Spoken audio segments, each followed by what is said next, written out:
On a moonless night in the North Atlantic, the wind gnaws at the steel hulls of convoys, and waves crash like relentless fists against battered merchant ships. Somewhere in the darkness, a U-boat slips silently beneath the surface, its periscope cutting a thin line across the black horizon. The cold water cloaks it, masking it from sight, until a sudden, ghostly glow illuminates the ocean. A radar sweep from high above. A PB-4Y-1 Liberator, humming on long-range engines, sweeps its airborne radar in calculated arcs, each pulse a heartbeat in the hunt. The submarine commander, trained for stealth, realizes too late that the shadows he relied upon have betrayed him. Below, crewmen scramble through cramped metal corridors, gauges trembling under the strain, the tension thick enough to taste. In minutes, the night erupts in a precise, mechanical symphony. Depth charges tear through water, sonar echoes bounce off steel, and the sea itself becomes a weaponized instrument of destruction. The U-boat rocks violently, metal screeches, and men brace for a collision with fate. By the first light of dawn, the remnants of the attack float silently among the waves. Wreckage, oil slicks, and the stark absence of a once feared predator. The ocean has claimed another secret, and above it all, radar pulses continue their relentless search, reshaping a war fought in darkness.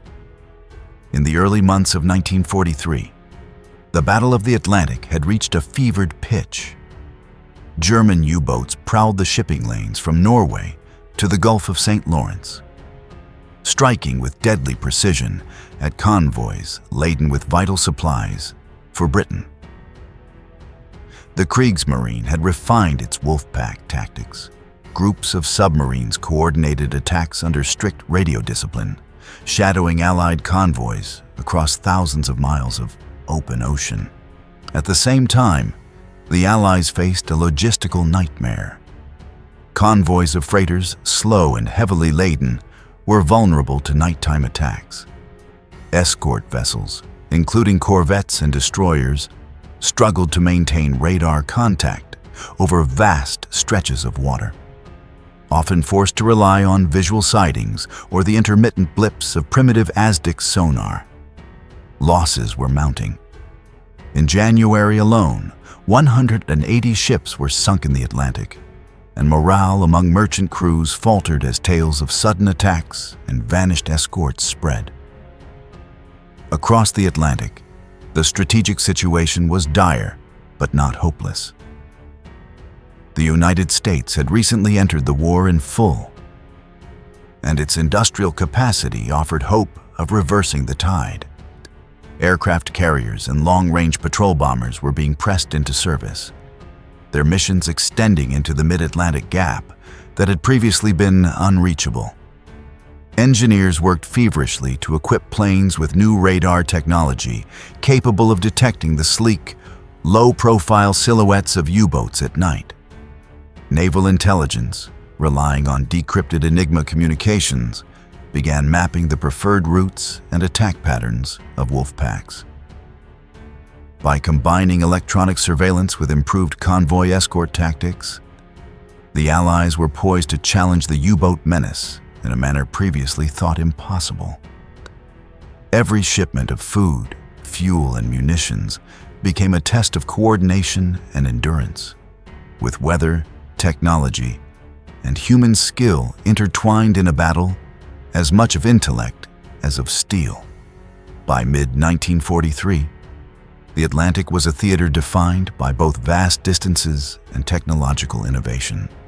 Allied intelligence had begun to anticipate U-boat positions with increasing precision. Ultra-intercepts, decoded German Enigma messages, revealed the timing, composition, and routes of wolfpack formations. Convoy planners leveraged this intelligence to adjust sailing schedules, reroute vulnerable merchant vessels, and concentrate escorts in high-risk zones. Yet, even with these measures, the night remained a lethal advantage for the U-boats. submarines could surface under the cover of darkness, recharge batteries, and close on convoys undetected. To counter this, the United States and Royal Air Force developed airborne radar systems capable of locating submarines at night or in poor visibility. These radars, mounted on long-range patrol aircraft such as the PB-4Y-1 Liberator and the consolidated B-24 Liberator, extended the Allies' reach far beyond the range of ships. The aircraft, flying thousands of miles over the open ocean, could sweep in systematic patterns, detecting the faintest metal reflection against a black sea. Technicians refined the radar to distinguish the low profile of a submarine's conning tower from the ocean's surface clutter. Every successful detection demanded skill. Pilots navigated by dead reckoning. Radio operators monitored oscillating blips, and crewmen prepared depth charges with exacting precision. Strategic motives converged with technological capability. The Allies recognized that breaking the U-boat threat was essential not only to maintaining supply lines, but to sustaining the broader war effort. Britain's survival, industrial output in North America, and the ability to stage future operations, most notably the invasion of occupied Europe, depended on securing the Atlantic. In this high-stakes environment, every innovation mattered. The introduction of radar-equipped aircraft transformed hunting patterns. A U-boat that once surfaced confidently at night now faced detection and destruction in minutes. The ocean, once the submariner's dominion, became a monitored, contested expanse where human ingenuity met the silent, lethal machinery of war. The first patrol of radar-equipped aircraft over the mid-Atlantic in the spring of 1943 revealed the profound vulnerability of even the most experienced U-boat crews.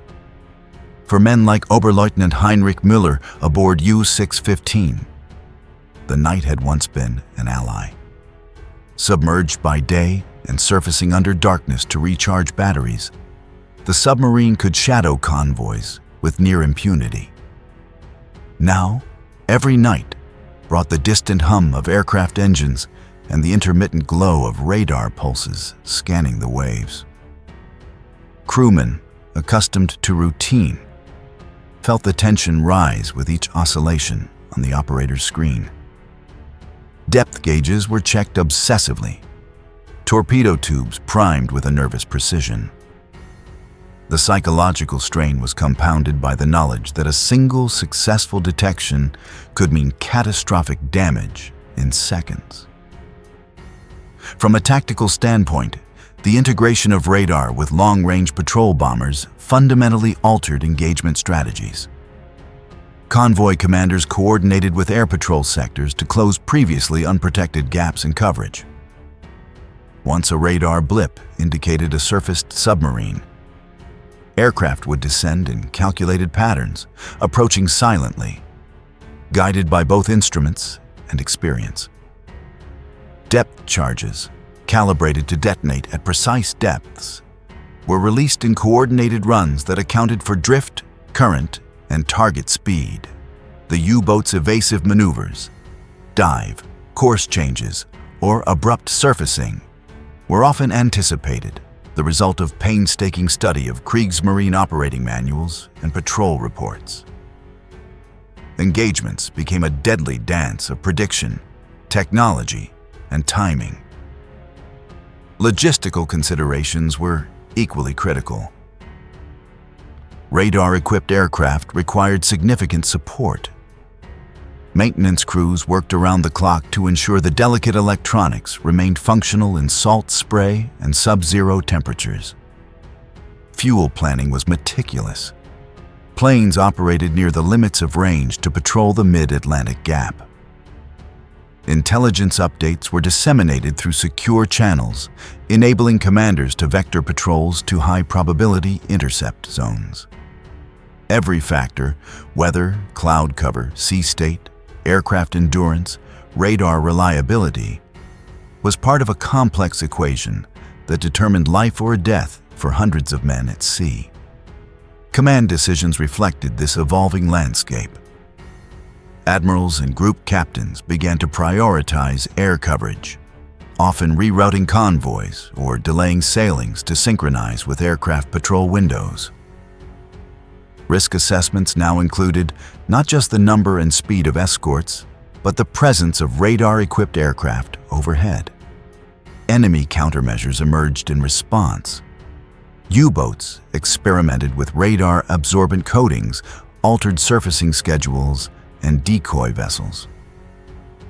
Yet, technological and intelligence superiority increasingly favored the Allies. The ocean, once the U-boat's clandestine playground, had transformed into a theater where every surface maneuver was potentially monitored, measured, and met with lethal precision. The human dimension of these encounters was stark. Radar operators endured hours of monotony, punctuated by sudden, life-or-death intensity. Pilots and bombardiers braved freezing altitudes, turbulent air, and the ever-present threat of anti-aircraft fire from surfaced submarines. Submariners, isolated and claustrophobic, faced the constant dread of unseen predators above. Reports from survivors describe a blend of awe and terror. The vastness of the Atlantic, the sudden appearance of an aircraft, the violent eruption of water from depth charges, and the deafening roar that followed. Each engagement, while precisely orchestrated, carried the unmistakable imprint of human vulnerability under extreme conditions. Technology and strategy intersected decisively in the second phase of radar-driven Atlantic operations. Long-range patrol bombers, equipped with the latest ASV, air-to-surface vessel radar, extended detection far beyond the reach of surface escorts.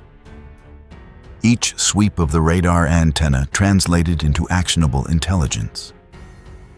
The faint silhouette of a U-boat cutting through the waves could be pinpointed even under a heavy overcast or pitch-black night. For the U-boat commander, every blip on the screen above represented imminent danger, a reminder that the ocean no longer offered sanctuary. Tactically, the Allies exploited this advantage with precision. Aircraft approached targets in calculated arcs, maintaining optimal altitudes to maximize radar coverage while minimizing the chance of detection by enemy lookouts. Once a submarine was located, coordinated attack patterns were executed. Depth charges were released in staggered runs to account for drift, current, and the vessel's potential evasive maneuvers. Escort ships, informed in real time, could intercept and harass submerged submarines, often forcing them into fatal mistakes. The synergy between air power and naval coordination transformed the mid-Atlantic from a lawless expanse into a lethal arena where every U-boat movement could be tracked and countered. Psychological and moral dimensions became apparent as crews adapted to the new reality. Submariners faced extended periods of isolation, punctuated by sudden, violent confrontations with unseen enemies. Accounts from survivors describe the terror of depth charges exploding nearby, the tremor of the submarine under attack, and the helplessness of being hunted from above while submerged. Conversely, Allied crews experienced the tension of long patrols, hours of scanning empty seas, the constant hum of engines, and the expectation that a single blip could culminate in life-or-death action. Every engagement required discipline, precision, and nerves tempered against fatigue and fear. Commanders at all levels adjusted strategy in response to these evolving dynamics. Operational orders increasingly emphasized integrated air-naval tactics, with detailed patrol grids, radar sweep schedules, and coordinated attack protocols. U-boat countermeasures, including modified surfacing schedules and radar detection equipment, forced continual adaptation. But the technological edge remained with the Allies. Over time, the combination of radar-equipped aircraft, coordinated naval escorts, and intelligence derived from decrypted communications began to decisively tilt the battle. The Mid-Atlantic, once a shadowed corridor for the Kriegsmarine, became a measured, monitored, and increasingly perilous stretch of ocean where the hunters now dominated. WWII on a storm-lashed night. A U-boat surfaces briefly to recharge its batteries near the convoy lanes south of Iceland. The ocean heaves, waves breaking over the conning tower as crewmen strain to maintain course. High above, a PB-4Y-1 Liberator cuts through the gale, its radar antennas sweeping methodically, each pulse probing the darkness for the faintest disturbance. Suddenly, a blip appears, a signature unmistakably German. The pilot adjusts course, descending into a calculated attack run. Below, the U-boat's commander spots nothing, hears only the distant wind and the slosh of water over the hull. Within seconds, the first depth charges streak through the night, plunging into the sea in perfect timing. Explosions reverberate through the water, shaking the submarine violently. Gauges wobble, lights flicker, and men are thrown against bulkheads. The hull groans under pressure, a steel symphony of imminent destruction. The radar operator, leaning over the console, calls precise coordinates, guiding the Liberator along the next attack arc. Each subsequent release of explosives hammers the vessel from multiple angles, leaving the crew disoriented and terrified. The darkness above is no longer a shield, it is a hunting ground. Nearby, escort destroyers receive reports from the aircraft. They alter course, closing the gap in coordination with the aerial assault. The U-boat attempts a desperate dive, but the sonar echoes from the approaching ships detect its movement. Explosions punctuate the roar of the sea, each detonation measured and relentless. Smoke from ruptured compartments rises to the surface, mingling with the foam of waves, marking the submarine's position for both air and sea. The Liberator, circling above, continues to release charges with tactical precision, while crew members on deck brace against the aircraft's engine vibrations, hearts pounding with adrenaline. In this crucible of wind, water, and steel, the decisive turning moment of the encounter unfolds. The U-boat, once a predator of the Atlantic, is now trapped between technology, strategy, and sheer persistence. Depth gauges show critical readings. The metallic scent of seawater and oil fills the air.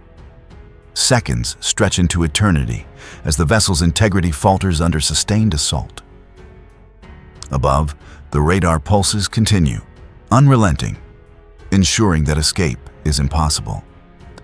Every maneuver, every emergency procedure is anticipated and countered. The battle is a meticulous orchestration of human skill, machinery, and strategy converging with devastating efficiency.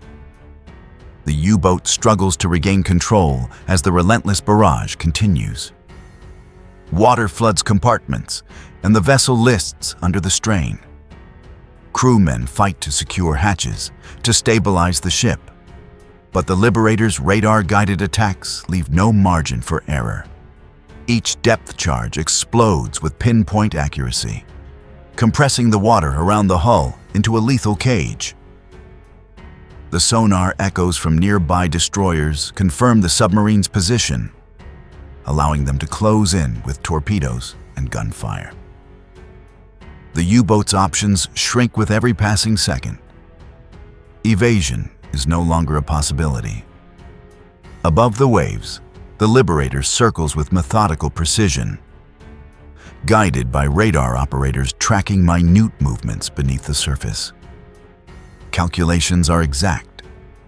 Depth settings, timing, drift compensation.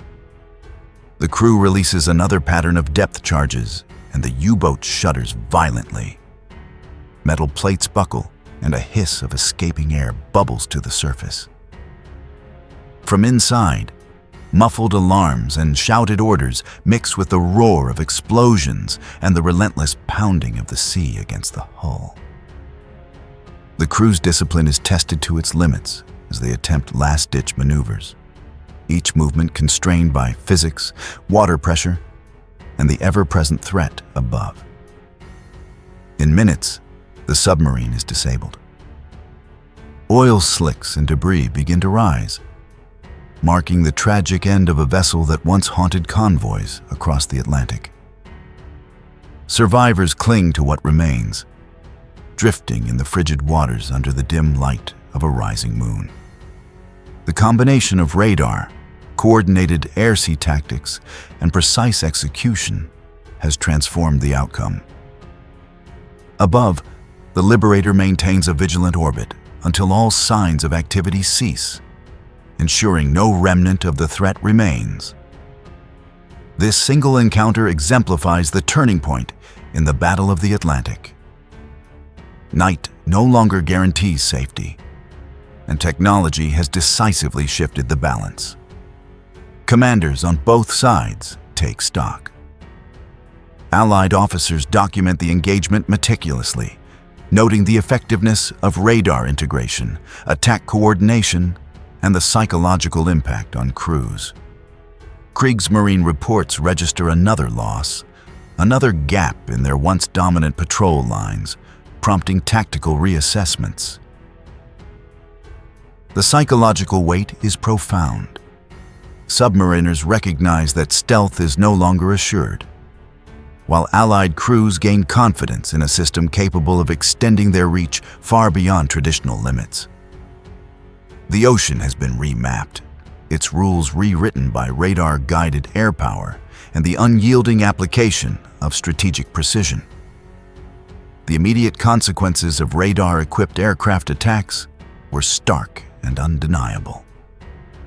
Within days, Allied reports tallied losses among U-boats that once prowled the Atlantic with impunity.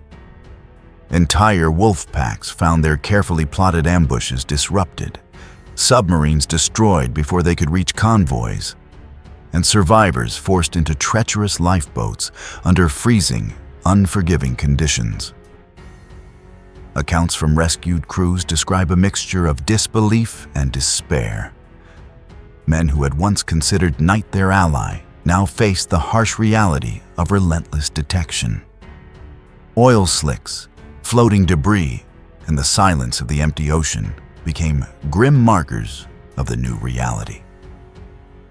Casualties were significant.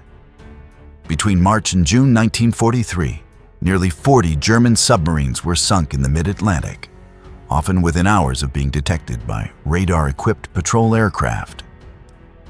Merchant shipping losses began to decline as convoys, now accompanied by continuous air cover, navigated safer routes. The combination of long-range radar patrols and escort coordination not only reduced sinkings, but also undermined the operational confidence of U-boat crews. Officers had to reconsider established tactics. Extended surface intervals were curtailed. Night attacks risked annihilation, and patrol areas required constant adjustment in response to Allied detection. Psychologically, the impact was profound for both sides.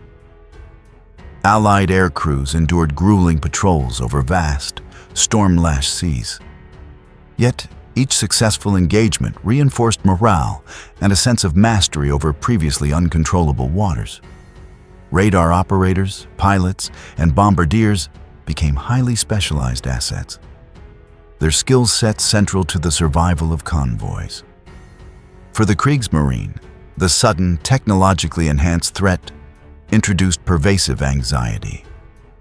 Commanders worried that every routine surfacing might be observed and exploited, and a new form of constant vigilance became unavoidable. the human element, the fear, the anticipation, the exhaustion, intertwined with the mechanical and strategic elements to create a totalizing theater of warfare. Operationally, the immediate lessons shaped naval planning.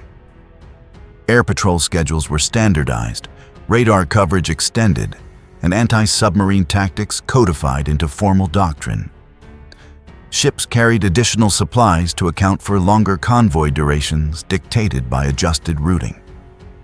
Combined intelligence reports, integrating ultra-intercepts with real-time radar sightings, allowed commanders to predict and preempt U-boat movements with increasing accuracy. The mid-Atlantic, once a no-man's land for the Allies, became a monitored battlefield, where technology and coordination dictated survival.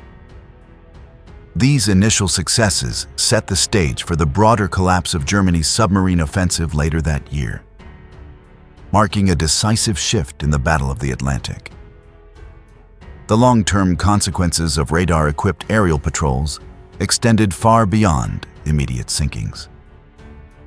By late 1943, the Kriegsmarine faced a strategic crisis. U-boat losses had surged, replacements were insufficient, and experienced crews, hardened by years of Atlantic warfare, were depleted. Submarine production could not keep pace with attrition, and training programs struggled to equip new crews with the skills necessary to operate under constant threat from above. The psychological toll compounded the material losses. Fear of detection, once theoretical, became an omnipresent reality. Commanders reassessed operational doctrine, shifting to more cautious patrol patterns, reduced surface intervals, and dispersed wolf-pack formations. The very concept of unrestricted, nighttime submarine predation was effectively nullified. For the Allies, the integration of radar into long-range patrols represented a turning point in naval strategy. Convoys became increasingly secure, the flow of men, munitions, and raw materials across the Atlantic stabilized, and the logistical foundation for campaigns in North Africa, Italy, and eventually Normandy was secured. The combination of technology, intelligence, and coordinated strategy demonstrated the profound effect of innovation on warfare. Radar-equipped aircraft did not merely counter U-boats. They redefined the operational environment, forcing the enemy to operate on a fundamentally altered battlefield. Every patrol, every blip on the screen, reinforced the principle that mastery of technology could offset previously insurmountable threats. The broader historical impact was equally significant. The Allied victory in the Atlantic preserved the lifeline between North America and Europe, ensuring that supplies, troops, and equipment could reach critical theaters of operation. German naval strategy suffered lasting damage. U-boat operations, once feared across oceans, were curtailed, contributing to a gradual shift in the balance of naval power. In hindsight, the introduction of radar-equipped aircraft represents a seminal example of how targeted technological advancement, combined with disciplined strategy and intelligence, can decisively alter the course of a conflict. The battle between shadows and detection, once evenly poised, had shifted irreversibly in favor of those who could see the unseen. The Atlantic, once a vast expanse ruled by stealth and silence, had been transformed. Radar pulses cut through darkness, and the ocean's secrets were laid bare to those who could measure, track, and strike with precision. Submarines that had once prowled confidently now faced a new reality. Night offered no sanctuary, and technology had become an unyielding adversary. Yet beyond the tactical victories and sunk vessels lies a broader lesson in human ingenuity. The capacity to adapt, innovate, and apply knowledge decisively under the most perilous conditions. The story of radar-equipped aircraft hunting U-boats is not merely one of machines and strategy. It is a testament to the men who operated them and the meticulous orchestration of intelligence, technology, and command. Their efforts reshaped the Battle of the Atlantic, preserved vital lifelines, and set a precedent for modern naval warfare.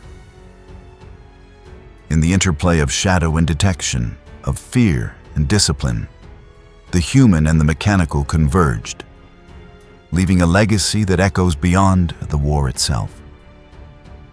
The Atlantic became both a proving ground and a classroom, teaching that even in the vastness of the ocean, innovation and vigilance can turn the tide, forever altering the nature of conflict.